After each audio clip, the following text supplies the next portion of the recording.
Saudara, dalam rapat koordinasi nasional pemerintah pusat dan pemerintah daerah di Sentul, Bogor, Jawa Barat, Presiden Prabowo Subianto menjelaskan alasan ketertarikannya pada tanaman kelapa sawit.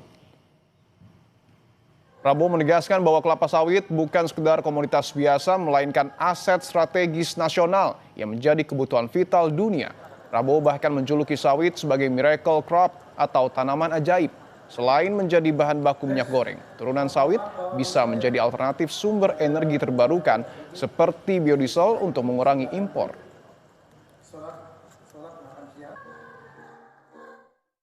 Kenapa kelapa sawit bagi saya katakan itu miracle crop? It is a miracle crop. Ada kelompok nyinyir, kenapa kelapa sawit? Loh, Prabowo mau bikin kelapa sawit. Ya, untuk rakyat Indonesia. Dari kelapa sawit, kita bisa bikin solar. Jadi, kita nanti biodiesel. Biosolar itu akan membuat kita bebas dari ketergantungan luar. Sementara itu, merespon pernyataan Presiden Prabowo soal kelapa sawit, Greenpeace Indonesia tidak mempermasalahkan kelapa sawit sebagai tanaman. Namun mekanisme penanaman secara monokultur di lahan yang begitu besar yang memicu alih fungsi lahan untuk perkebunan sawit. Greenpeace Indonesia mengambil contoh bencana Sumatera akibat dampak alih fungsi lahan untuk perkebunan sawit. Secara tanaman, memang sawit tidak bermasalah. Yang bermasalah adalah bagaimana sawit itu ditanam secara monokultur dan skala luas. Sehingga dia akan berdampak pada ekspansi lahannya begitu besar, termasuk prakteknya melakukan dengan cara-cara deforestasi. Banjir di Sumatera diakibatkan oleh alih fungsi lahan yang mengakibatkan menurunnya daya dukung dan daya tampung lingkungan di beberapa daerah aliran sungai di Sumatera. Salah satu pemicunya adalah alih fungsi lahan untuk perkebunan sawit. Kemerdekaan yang sejati. Kemudian swasembada energi. Harus. Nanti ada kelompok, apa bisa? Bisa. Kita sudah hitung. Kita punya kelebihan-kelebihan luar biasa.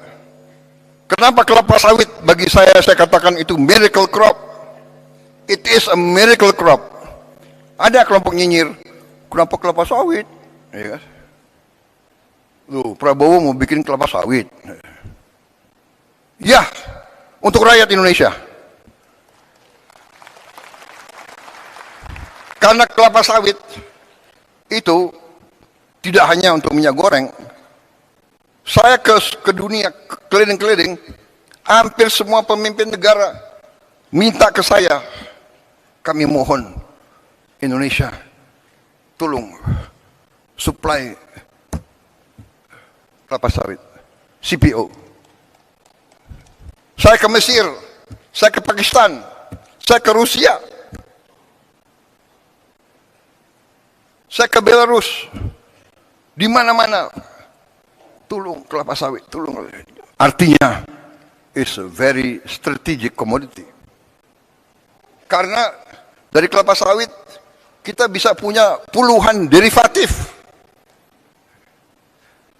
Cat dinding dari butuh kelapa sawit. Makanan, roti harus pakai minyak kelapa sawit. Dan nanti minyak kelapa. Dan sebagainya, dan sebagainya, dan sebagainya. Sabun. Berapa miliar rakyat dunia harus mandi tiap hari. Kecuali yang malas mandi.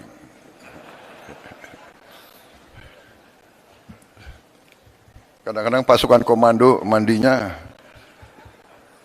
sekali 2 minggu gitu.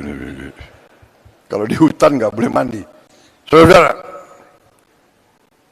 tapi yang lebih utama kelapa sawit. Dari kelapa sawit kita bisa bikin solar. Jadi kita nanti biodiesel.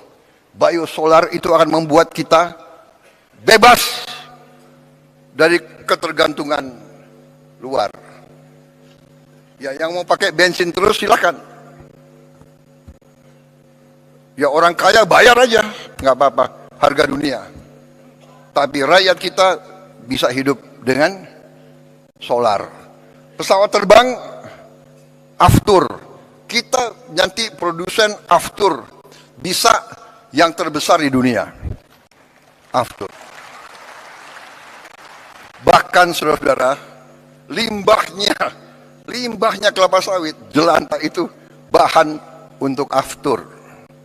Sehingga, maaf, bangsa-bangsa lain, saya tutup, saya larang ekspor limbah kelapa sawit, ekspor jelantah.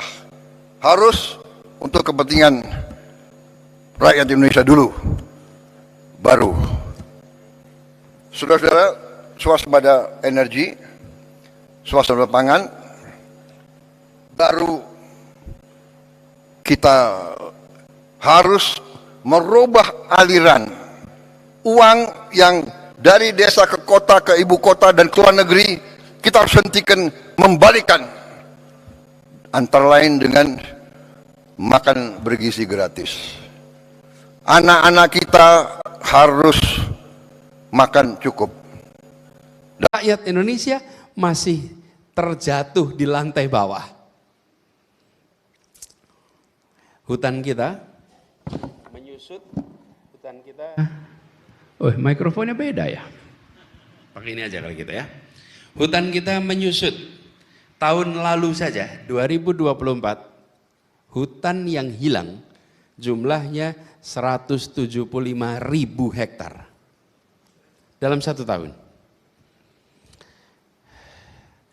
Itu data resmi. Kalau kata pemantau independen memprediksi 260.000 hektar yang hilang. Nah, pada saat yang sama kita tanya tuh, kita lihat kenyataan, di dalam masih banyak yang miskin. Pertanyaannya kemudian, dari lihat itu, berarti pertumbuhan yang besar itu, pembesaran perekonomian yang luar biasa itu membangun semua orang atau membangun segelintir orang? Jawabannya jelas. Dia membangun hanya segelintir orang. Kenapa? Yang melakukan kegiatan sampai merusak itu bukan karena perbesaran di dalam. Gambarnya sudah bisa diturunkan. Jadi, ini PR yang kita selesaikan. Lalu izinkan saya menengok sedikit atas apa yang telah terjadi. Kita sering dengar argumen bahwa semua pohon itu kan sama-sama ada daunnya dan sama-sama bisa menyerap karbon.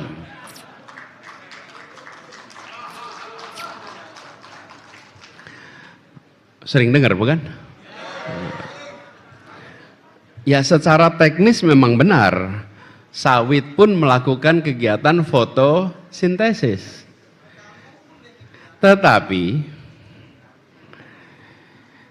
apakah berarti perkebunan sawit bisa menggantikan hutan hujan tropis? Jawabannya tegas, tidak bisa.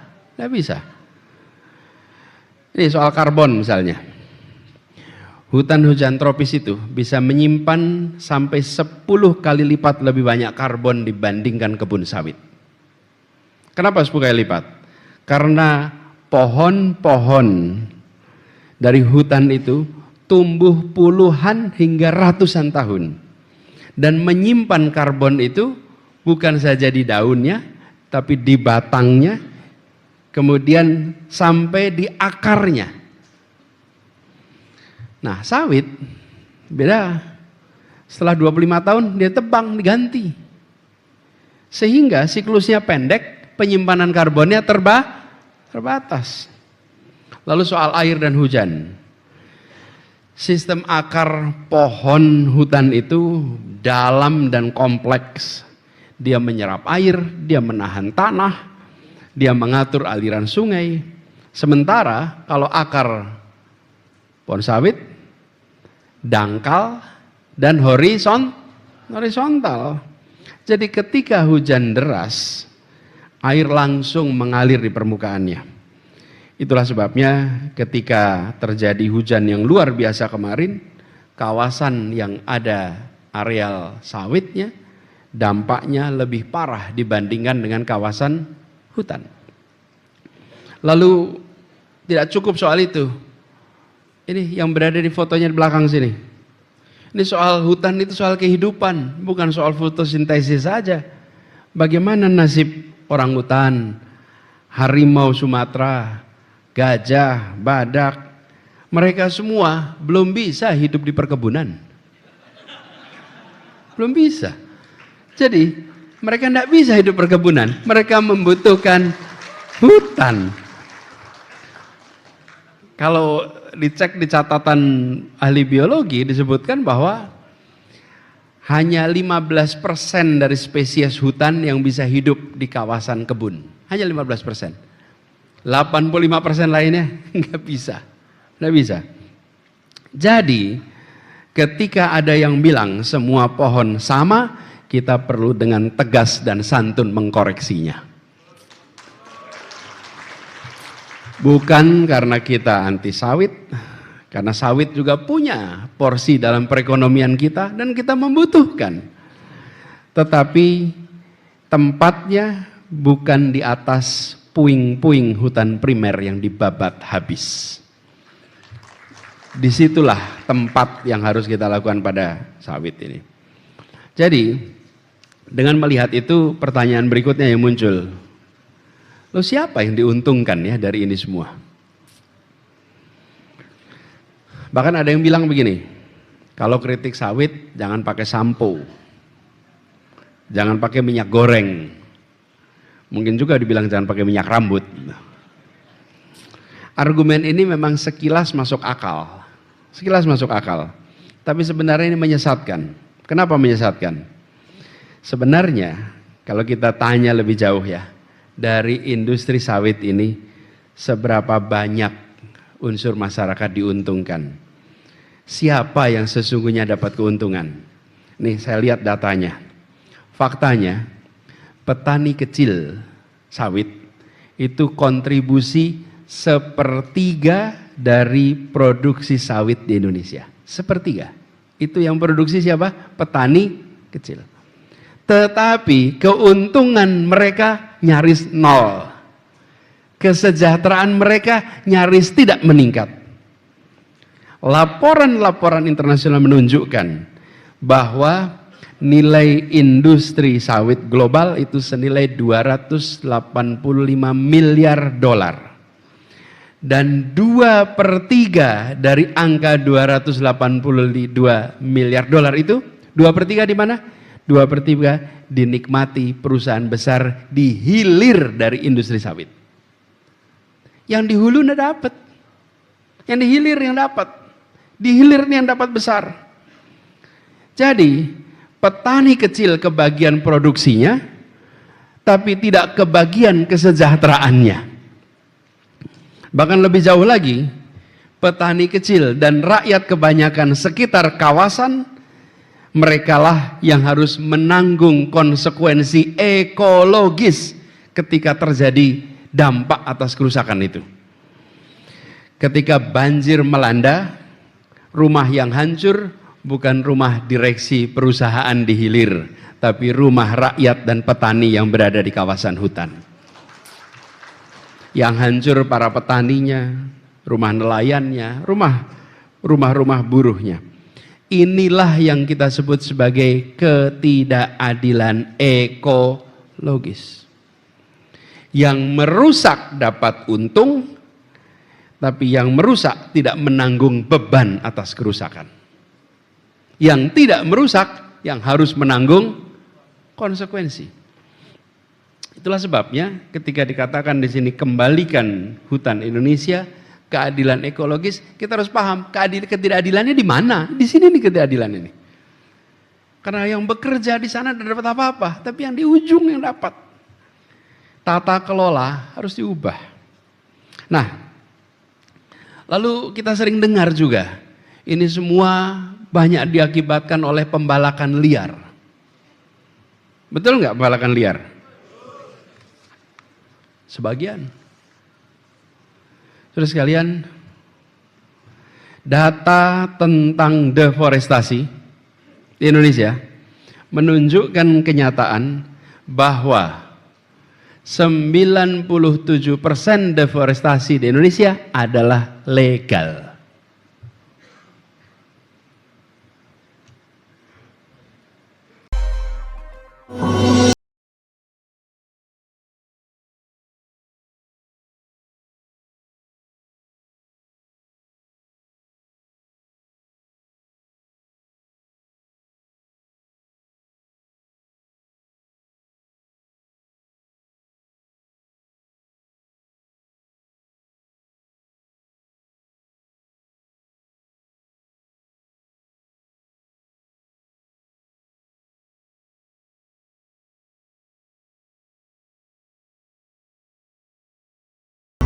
Saudara, dalam beberapa dekade terakhir, luas tutupan hutan di tanah air terus mengalami penyusutan. Hal ini semakin memperkuat dugaan bahwa bencana yang terjadi di Pulau Sumatera terjadi karena adanya deforestasi. Saya akan tunjukkan datanya, saudara. Berdasarkan data dari Food and Agriculture Organization atau FAO PBB, kawasan tutupan hutan di Indonesia terus mengalami penyusutan. Pada tahun 1990, total kawasan hutan di Indonesia mencapai 118,5 juta hektar, namun menyusut secara drastis selama 34 tahun terakhir hingga hanya menyisakan 92,1 juta hektar kawasan hutan. Sementara itu, analisis tim jurnalisme Data Kompas mengungkap hal mengejutkan. Sejak tahun 1990 hingga tahun 2024, hilangnya hutan di 3 provinsi, Aceh, Sumatera Utara, dan Sumatera Barat seluas 1,2 juta hektar, setara dengan 2 kali luas Pulau Bali. Hilangnya hutan di Pulau Sumatera mayoritas telah beralih fungsi lahan menjadi perkebunan kelapa sawit yang tersebar di 3 provinsi terdampak bencana. Saya akan mencabut 22 PBPH, perizinan berusaha pemanfaatan hutan yang luasnya sebesar 1.012.016 hektar, termasuk diantaranya di Sumatera.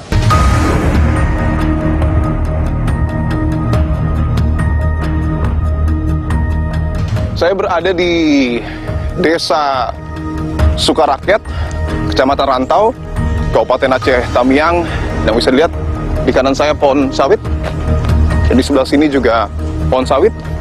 Sebelumnya, saudara, saya sempat memantau melalui citra satelit yang akan saya tunjukkan bahwa bukaan lahan yang terjadi di area ini cukup masif, dan saya akan tunjukkan visual drone yang kami dapat.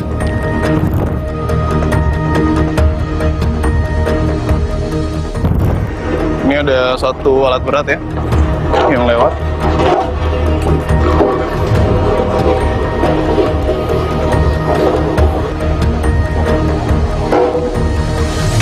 Assalamualaikum. Pak Abu dari Kompas TV. Ya. Kemarin sini banjir. Banjir, Pak. Oh, di sana. Ini tapi ini juga banjir. Iya, banjir ya. Oh. Ini dapur umum. Tapi untuk PT ada PT. Oh. Nah, karyawan Oh, ini dapur umum buat bukan karyawan. Oh, ada perusahaan di sini, Pak. Ada perusahaan itu. Oh, perusahaannya kena banjir juga. Perusahaan kena banjir juga. Kalau ini perusahaan apa sih, Pak? Ya? Perusahaan apa ini? Sawit. Nah, Oh, sawit. Ini pabriknya. Oh, ini pabriknya? Iya. Bukan kantornya? Kantor di dalam. Oh, ada juga? Ada juga. Oh. Nah, sawitnya punya PT. Oh, udah lama tapi itu? Sudah. Oh, sudah nggak? Di sekitaran perkebunan ada pabriknya untuk pengolahan buah TBS jadi CPO kan. Bapak juga kerja di situ? Iya. Oh. Bareng semuanya. Tapi dari dulu emang sawit berarti ya? Ya. Oh enggak, pertama karet. Aceh Kos itu karet. Oh, pertama karet. Nah, ini begitu order masuk ini perubahan sawit. Oh. Sebagian Tahun berapa tuh? tahun 2000-an gitu. Tapi berarti udah bisa beroperasi belum tuh kebanjiran? Udah, Oh, udah? hari ini mulai. Oh, baru? Iya. Saya akan coba datangi ya perusahaan sawit yang tadi saya dapat konfirmasi dari warga dan juga pekerja dari perusahaan sawit tersebut yang mengatakan bahwa perusahaan ini sudah berdiri bahkan puluhan tahun. Saya akan coba lihat situasinya, saudara. Bisa dilihat ada truk-truk CPO juga. Mungkin bisa ditunjukkan juga kepulan asap dari dalam pabrik ini terlihat jelas. Dan kita akan coba masuk ke dalam gerbangnya, saudara.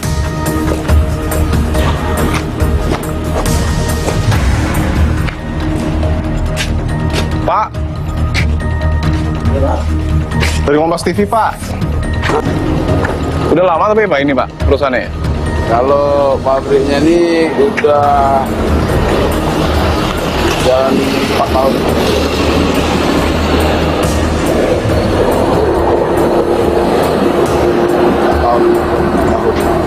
Oke. Kalau pemiliknya ada di sini, Pak? Nggak ada, pemilik nggak ada. Tapi orang asli ya? Orang asli sini? Iya. Aceh Tamiang? Iya. Oh. Asli orang Aceh Tamiang. Kalau nggak ada ya? Tadi apa yang lihat kalau ada pemiliknya kan bisa ya lihat-lihat. Iya.